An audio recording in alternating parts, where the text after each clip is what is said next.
अभी कार्यक्रम का बहुत ही अच्छा और कुशल संचालन किया श्री अभयनंदन बरनवाल जी ने। आप आए, अपनी कविता को प्रस्तुत करें। श्री अभयनंदन जी।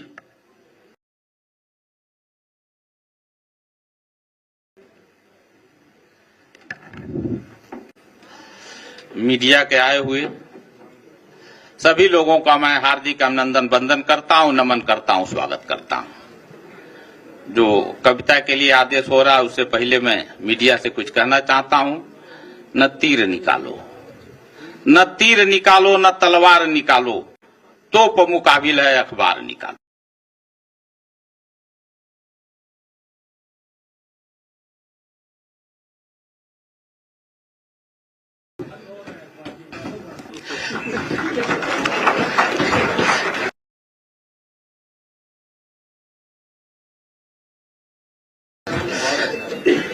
एक पिता माँ की संतान, सबके सब हम हैं इंसान। एक पिता माँ की संतान, सबके सब हम हैं इंसान। जिसकी जितनी संख्या भारी, उसकी उतनी हिस्सेदारी। लेंगे देंगे हिस्सेदारी, नहीं करेंगे ताबेदारी। ताबेदारी मुर्दाबाद, दर दलाली मुर्दाबाद। अपनी पार्टी अपनी बात, बाकी सबका छोड़ो साथ। चलो चले पीडीए के साथ, चलो चलो पीडीए के साथ।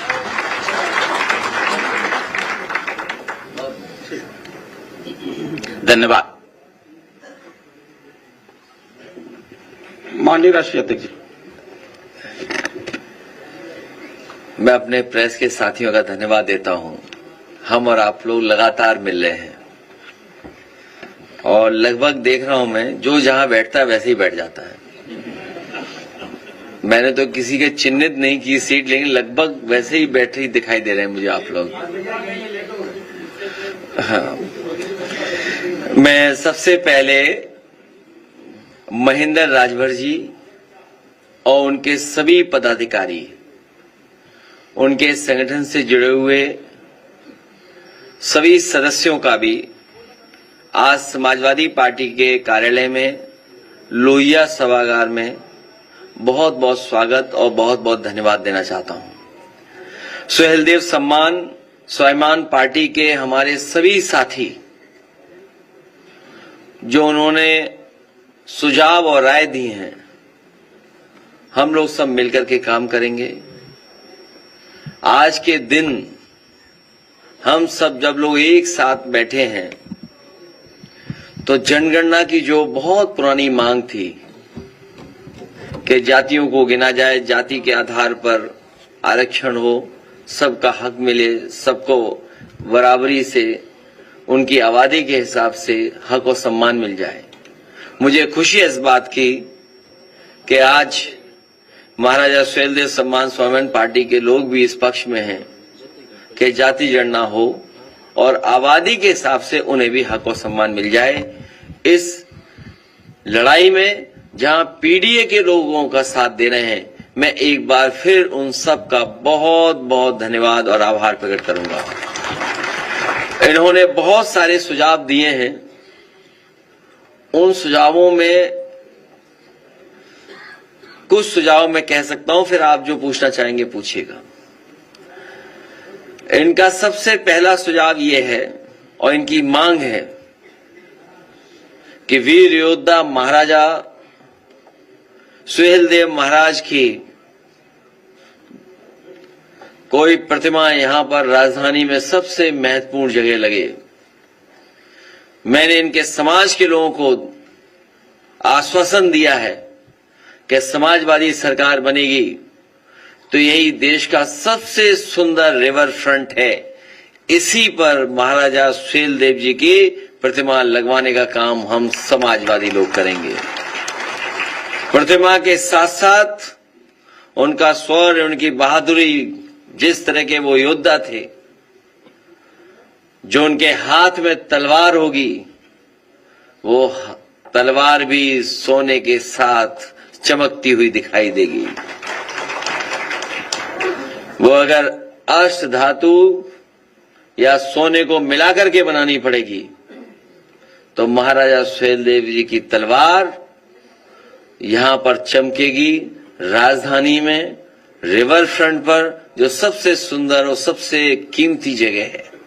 साथ ही में जो उन्होंने और सुझाव दिए, हम उनके सभी सुझावों पर अमल करेंगे और उनको साथ लेकर के हम लोग आगे बढ़ेंगे। जिस तरीके से इनके समाज ने और इनके साथ साथ पीडीए समाज ने हमें लोकसभा में और पिछले विधानसभा में जो सहयोग और समर्थन दिया था, हमें उम्मीद है कि आने वाले समय में जब 2027 में हम लोग चुनाव लड़ने जा रहे हैं, इनके समाज का पूरा समर्थन हम समाजवादियों के साथ होगा। बहुत बहुत धन्यवाद। अखिलेश जी, SC/ST आयोग के जो अध्यक्ष हैं बैजनाथ रावत जी, उन्होंने एक चिट्ठी जारी की है और आपके खिलाफ कार्रवाई की मांग की है। तो कर दो कार्रवाई, क्या है। और मैं वहाँ पर रिपोर्टिंग करने गया तो सैकड़ों दलित जो उनके पास अपनी समस्याओं को लेकर आते हैं, लेकिन उनकी समस्याओं का निस्तारण किसी प्रकार से नहीं होता है और किराया भत्ता भी लगता है। तो आप इस पर क्या कहेंगे कि आपकी अगर सरकार आती है तो जो दलित परिवार जो दूर दराज से आते हैं उनके किराए भत्ते को लेकर के और उनकी समस्या को लेकर। बहुत अच्छा सुझाव दिया हमारे साथी ने। हालांकि जो पहली बात जो कही तो वो मुझे लगा कि हमारे ही खिलाफ है। खैर, ये सच्चाई है कि हमारे गरीब को न्याय नहीं मिल रहा है। हमारे गरीब और खासकर पिछड़े और दलित समाज के जो लोग हैं, उनके साथ हर स्तर पर भेदभाव हो रहा है। अगर वो अपनी सामान्य समस्या को भी लेकर के जाएं, तो भी अधिकारी अनसुनी कर रहे हैं। और कई बार हम लोग सुनते हैं कि जो कुर्सी पे बैठे लोग हैं वो अपमानित कर रहे हैं। और हमारे गांव के लोग और गरीब कई बार योजनाओं को भी नहीं समझ पाते हैं कि योजना हमारे लिए है और इस योजना से हमें कैसे लाभ मिलेगा। उसके लिए भी कई बार वो राजधानी लखनऊ तक आते हैं। मैं अपने तमाम दलित भाइयों को, पिछड़ी जाति के, गांव के गरीबों को भरोसा दिलाना चाहता हूं कि जिस तरीके से फोन करने पर गांव में एम्बुलेंस आती थी, फोन करने पर आपकी पुलिस आपकी मदद करने के लिए इंतजाम किया था, इसी तरह फोन करने पर आपको जानवर नहीं ले जाना था अस्पताल, बल्कि जानवर वाले अस्पताल वाले डॉक्टर आपके गांव आकर के इलाज करते थे। तो तमाम जो योजनाएं हैं लाभकारी योजनाएं, जिसमें घर मकान हो, न्याय के लिए हो, आपको मुख्यालय अधिकारी के पास नहीं भागना पड़ेगा, अधिकारी आपके पास आकर के सुनवाई करेगा और आपको न्याय दिलाने का काम करेगा।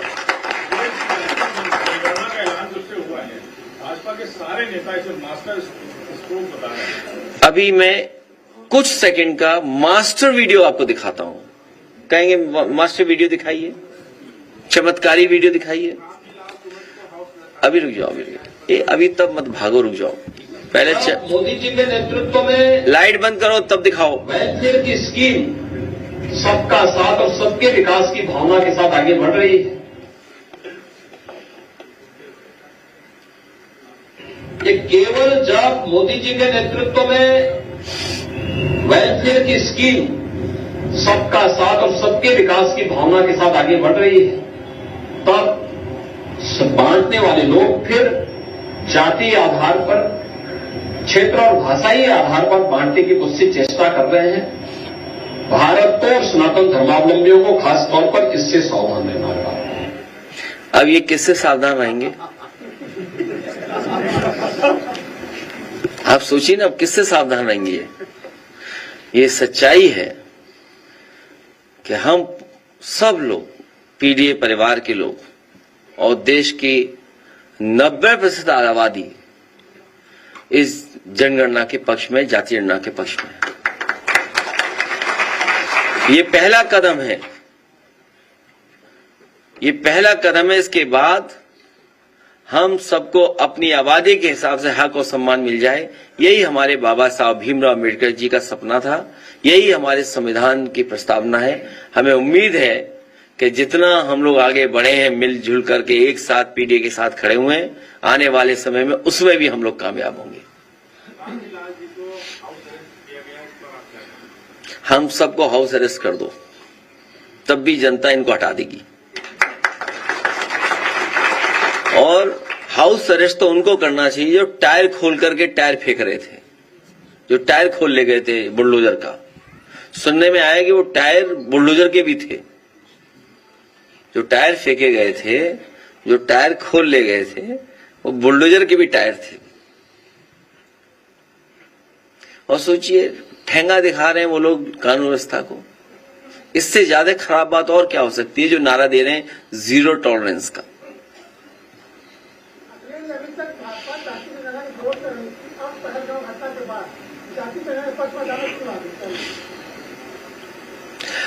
कल भी मैंने कहा, फिर मैं कहता हूं, इंटरनल सिक्योरिटी, बॉर्डर सिक्योरिटी बड़ा इशू है, वो रहेगा।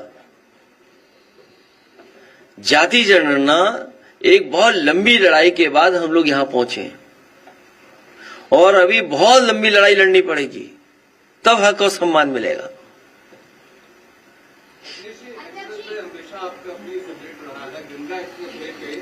इस बार का जो एयरस्ट्रिप लगा है, डे एंड नाइट दोनों भी समय पर फाइटर्स गाइड कर सकते हैं, वॉक कर सकते हैं।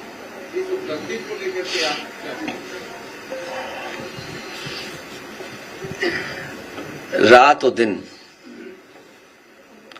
क्या फर्क है इसमें? जो रात में होना है लाइट लगा दो, वो होगा। और आजकल ये कौन बड़ी नई टेक्नोलॉजी है, आप लाइट लगा दीजिए, रात में उतर जाएगा।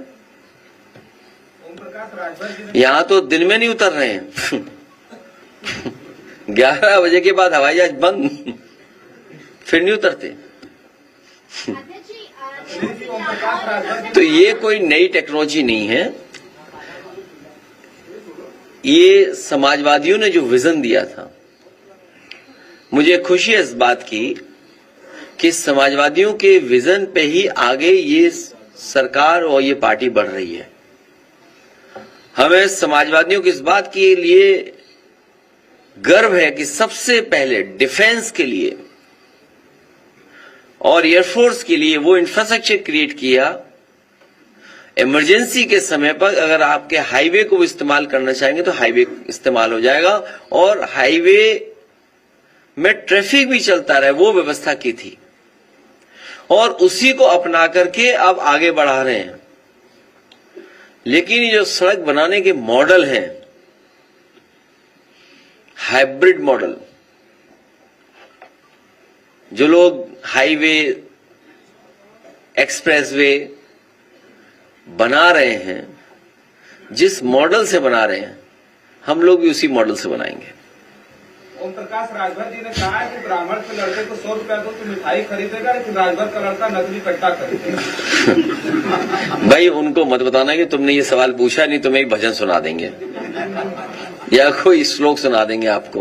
एक सवाल और उन्होंने कहा, एक जवाब और उन्होंने दिया है कि हमें बंदूक थमा दो, हम पाकिस्तान में घुसकर मारेंगे। तो ऐसा पीछे क्यों बैठे हो,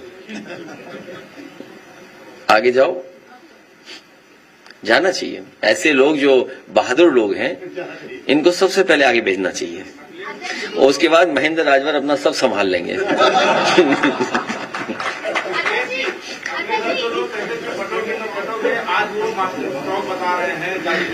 तुमने सुना नहीं अभी क्या कहा मैंने? फिर दिखाओ इनको जरा 20 सेकंड का, फिर दिखाओ। समझ ही नहीं पा रहे तुम। नेहा सिंह राठौर की लगातार मुश्किलें बढ़ती जा रही है। अयोध्या में भी मुकदमा दर्ज हो गया और लखनऊ यूनिवर्सिटी के प्रोफेसर हैं माजी भगवती, उन्होंने बयान दिया था पहलगाम हमले को लेकर, तो उन पर भी कई सारे FIR दर्ज किए गए। तो आप क्या कहेंगे? मैंने बहुत लंबा लिखा था इस पर, और इसलिए कहा था कि ये जो हमारे ट्रेडिशनल बड़े बड़े चैनल हैं, इनके दर्शक कम हो रहे हैं। ये जो बड़े बड़े चैनल हैं, कारण कुछ भी हो सकता है। और इधर हम लोग देख रहे हैं कि यूट्यूबर्स बहुत लोकप्रिय हो रहे हैं, बहुत लोकप्रिय हो रहे हैं, उनके फॉलोअर्स, व्यूअर्स बढ़ रहे हैं। इसीलिए सरकार दबाव बना रही है। उनके घटते दर्शक और उनके समर्थक भी अब वो चैनल नहीं देख रहे हैं। वो समर्थक जो हैं वो दूसरे चैनल देख रहे हैं, क्योंकि वो सच्ची खबरें हैं। और लोकतंत्र, डेमोक्रेसी और बाबा साहब भीमराव अम्बेडकर संविधान हमें अधिकार देता है कि हम सवाल पूछें,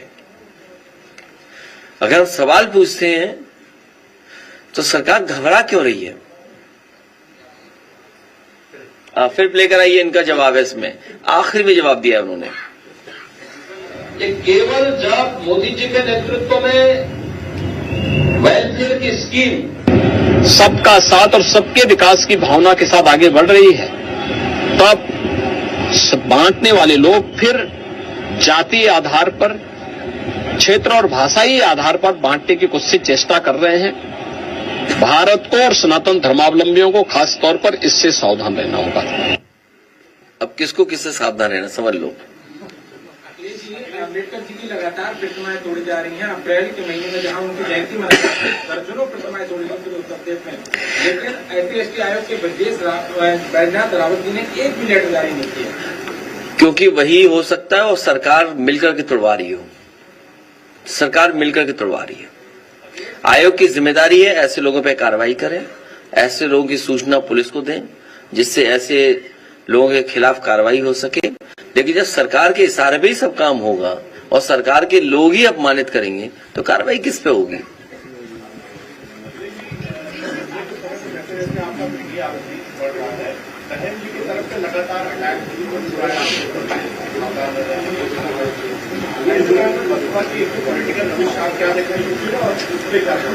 हम तो ये कहेंगे कि अगर कोई और भी आना चाहेगा तो हम लोग ले लेंगे साथ।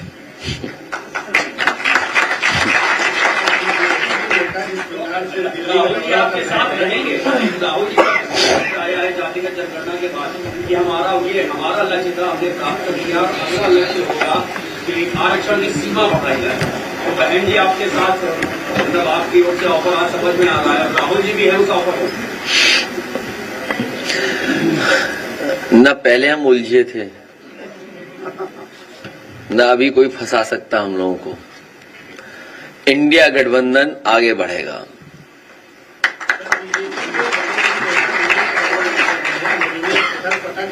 क्या चीज?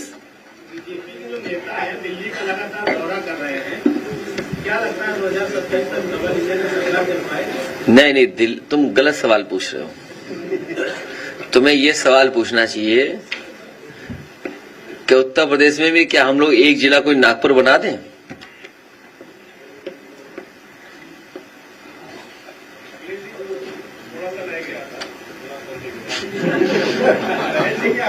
जवाब आपका करेगा या क्या है? पहले ही सावधान रहना चाहिए। नहीं, हम लोग बिल्कुल सावधान है बीजेपी से, हम लोग बहुत सावधान है बीजेपी से। उनकी राय ठीक है, हमें सावधान रहना चाहिए बीजेपी से। अजय जी, एक सवाल ये है कि नेपाल से सटे जितने भी जिले हैं, चाहे बहराइच हो, बलराम हो, सिद्धार्थनगर हो, वहाँ मस्जिद मदरसों को अवैध करके कार्रवाई की जा रही है और ये कहा जा रहा है कि यहाँ पर अवैध गतिविधियाँ हो रही है, मान्यता प्राप्त, जबकि मान्यता देने की 9 साल की प्रक्रिया शुरू हुई है, मान्यता ही नहीं। और फिर दूसरा सवाल एक ये है कि तमाम शहरों में सर सड़क के ऊपर सड़क बनाए जा रहे हैं, सड़क उल्टी हो रही है, जो है डिवाइडर को तोड़ करके फिर उल्टा कर रहे हैं।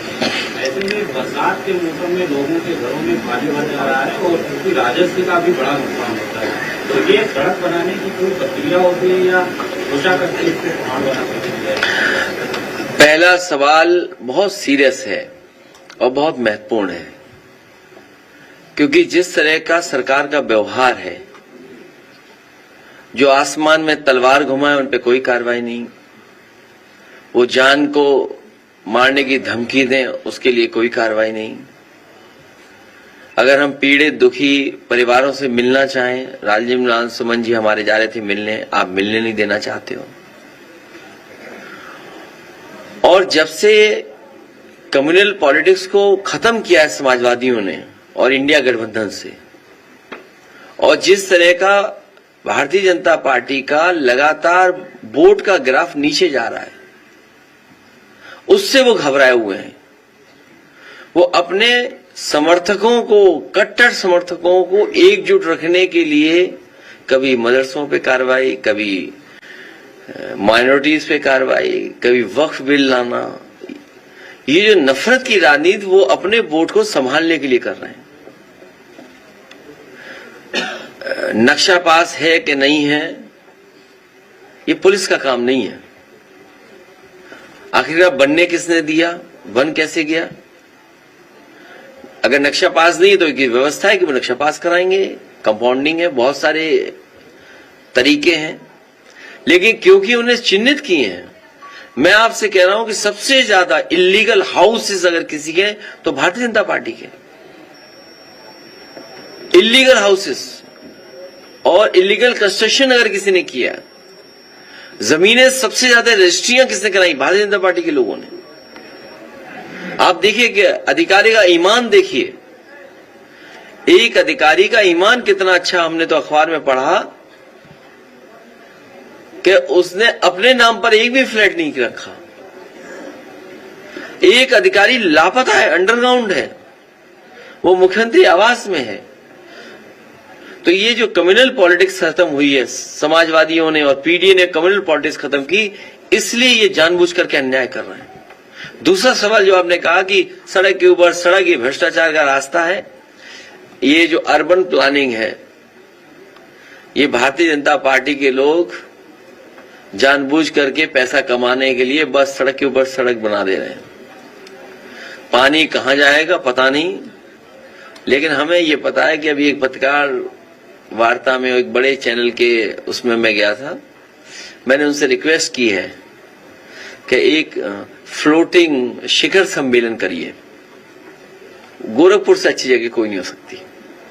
महीना 2 महीने बाद पानी भर जाएगा, तो उसमें फ्लोटिंग शिखर सम्मेलन बड़ा अच्छा होगा वहां पर। 27 का तो चुनाव है, 27 का चुनाव है, एक भारतीय जनता पार्टी की सोच है जिसकी वजह से वो हमेशा जीती है। मैं बात करूंगी हिंदू मुस्लिम कौम की। मेरे पास कुछ बच्चे आते जो कि अभी से सीख रहे हैं, तो वो मुझसे एक सवाल करते हैं कि अगर अखिलेश यादव की सरकार आ गई तो मुस्लिम हम पे हावी हो जाएगा, तो इसका क्या रिप्लाई देना चाहेंगे? वो सोच कैसे बदली जाएगी? वो एक सोच बन चुकी है।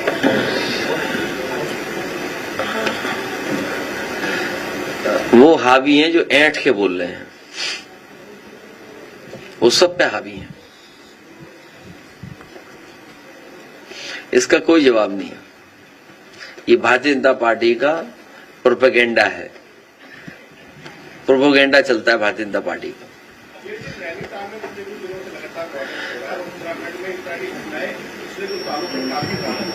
ये इसलिए हो रहा है क्योंकि भारतीय जनता पार्टी की कम्युनल पॉलिटिक्स का खात्मा हो रहा है। लोग बेरोजगारी पे सवाल पूछ रहे हैं, लोग महंगाई पे सवाल पूछ रहे हैं, लोग इन्वेस्टमेंट पे जानना चाहते हैं, किसान की आय 2 गुनी नहीं हुई है, तो उनके पास वही कम्युनल रास्ता बचा है, नफरत का रास्ता बचा है।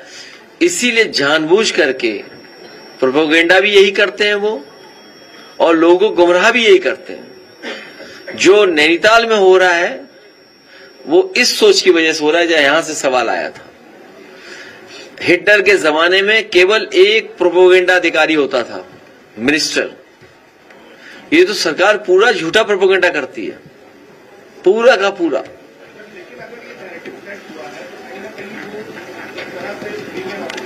इस बार पीडीए इनको हवा में उड़ा देगा। अभी तो ये तो बलिया से निकल आए हैं, एक मिनट, ये तो बलिया से भी आए हैं, बलिया भी क्षेत्र पड़ता है इनका। कितनी कॉन्स्टिट्यूंसी पड़ी? 3 कॉन्स्टिट्यूंसी इनकी बलिया में पड़ती हैं। आप लोगों ने बड़ा बढ़ चढ़कर लिखा था कि बलिया में तेल निकला है। याद कीजिए, आप लगातार ये खबरें चला रहे थे कि बलिया से लेकर के इलाहाबाद प्रयागराज तक तेल निकला है। सच्चाई यह है कि भारतीय जनता पार्टी का तेल जनता ने निकाल दिया था। हमारे रमाशंकर राजभर जी, राजीव राय जी और सनातन पांडे तीनों लोकसभा में पहुंच गए।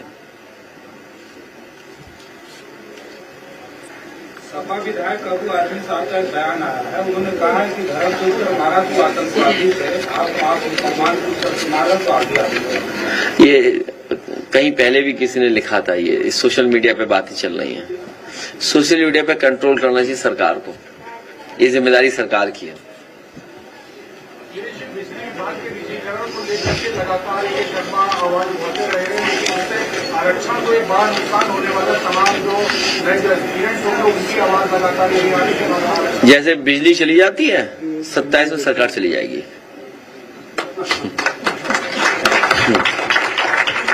ये जो प्राइवेटाइजेशन कर रहे हैं, कितना समझाएं आपको, एक भी बिजली का कारखाना नहीं लगाया इन्होंने। कोई बिजली का कारखाना लगाओ तो बताइए। आप लोग भी जाते होंगे उनकी प्रेस कॉन्फ्रेंस में, उनसे पूछा करिए आप कि भाई कोयले से बिजली बनाने वाला कोई कारखाना दिल्ली से आपने मेहनत करके लगवाया कि नहीं लगवाया? एक भी बड़ा कारखाना नहीं लगवाया। जो आज उत्तर प्रदेश में बिजली बन रही है, सबसे ज्यादा देन उत्तर प्रदेश की बिजली बनाने में समाजवादियों की है। सबसे ज्यादा सबस्टेशन बनाए, सबसे बड़ी ट्रांसमिशन लाइनें बनाई, ये रख रखाव भी नहीं कर पाए। जो एक योजना दिल्ली सरकार की थी, सबसे पहले उत्तर प्रदेश उसमें शामिल हुआ, और उसका परिणाम ये हुआ कि जो आपकी कंपनीज थी बिजली विभाग की, वो कंपनीज का घाटा कम किया और सरकार ने बियर किया। सरकार ने अपने बजट से पैसा दिया कंपनियों के फाइनेंशियल उसको ठीक करने के लिए, और ये सरकार आई, पूरा विभाग खा गई, ये लोग घाटे में पहुंच गया। तो ये छड्डी नहीं और क्या करेंगे, बेचेंगे नहीं तो और क्या करेंगे। ये प्राइवेटाइजेशन जानबूझ कर रहे हैं, और आने वाले समय में जाति जनगणना के बाद ये बात उठेगी कि प्राइवेट संस्थाओं में भी आरक्षण होना चाहिए। ये पूंजीपतियों का फायदा नहीं, ये भारतीय जनता पार्टी ही पूंजीपतियों के लोगों की है। ये स्कीम बनाते हैं मुनाफे की, ये हर स्कीम बनाते हैं अपने पैसे कमाने के लिए। स्कीम जनता की सुविधा के लिए नहीं बनाते, और हर काम सपनों में कर रहे हैं लोग।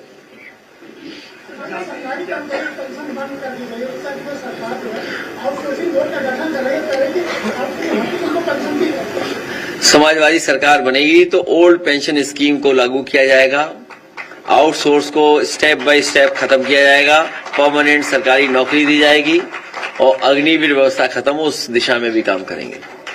जाति जनगणना का जो घोषणा हो गई, टाइमलाइन नहीं है, तो 2011 में जो सेंसस आज जोड़ा गया था, उन डाटा को रिलीज करने की मांग करेंगे? वो तो आप कांग्रेस से मांग सकते हो, कांग्रेस की सरकार नहीं।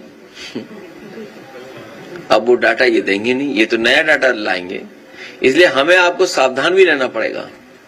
जिस तरह की ये चुनावी धांधली करते हैं, ये जो चुनावी धांधली करते हैं, इनके लोग पकड़े गए सीसीटीवी पर, बैलेट गड़बड़ कर रहे थे, अभी बंदूक लगा करके वोट छीन लिया, अपने अधिकार